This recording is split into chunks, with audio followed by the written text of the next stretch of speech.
বন্ধুরা, এই সাইকো মহিলা অসহায় মানুষটিকে গরম লোহার শেক দিচ্ছিল। প্রচন্ড ব্যথায় মানুষটি চিৎকার করছিল, তবু থামছিল না। সে নিষ্ঠুর মহিলা।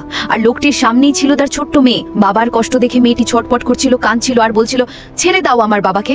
অবশেষে ছোট্ট মেয়েটি নিজের হাত ছাড়িয়ে নিতে সক্ষম হয়।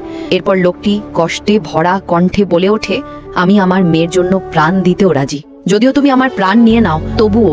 আসলে সাইকো মহিলার উদ্দেশ্য ছিল লোকটিকে বিয়ে করা, কিন্তু এত যন্ত্রণা দিয়েও সে লোকটিকে রাজি করাতে পারিনি। আমি তোমাকে বিয়ে করতে পারবো না, কারণ আমি ইতিমধ্যেই বিবাহিত। এই কথা শুনে সাইকো মহিলা ক্ষিপ্ত হয়ে নিজের হাত কেটে ফেলে। যন্ত্রণায় কাঁদতে লাগলো, তবু চিৎকার করে বলে উঠল, তোমার আমাকে বিয়ে করতেই হবে। এরপর সে বিয়ে করা বরের পোশাক ছুরি দিয়ে কেটে ফেলে। এক লোক তাকে আগুনের লাঠি দেয়, আর সে আগুন দিয়ে মহিলা বরের পোশাক জ্বালিয়ে দেয়। এভাবেই সে তার ভালোবাসার মানুষকে মুক্তি দেয়, কারণ শেষ পর্যন্ত সে বুঝতে পেরেছিল জোর করে ভালোবাসা পাওয়া যায় না। আপনাদের কি মনে হয়? কমেন্টে জানান, আর লাইক করতে ভুলবেন না।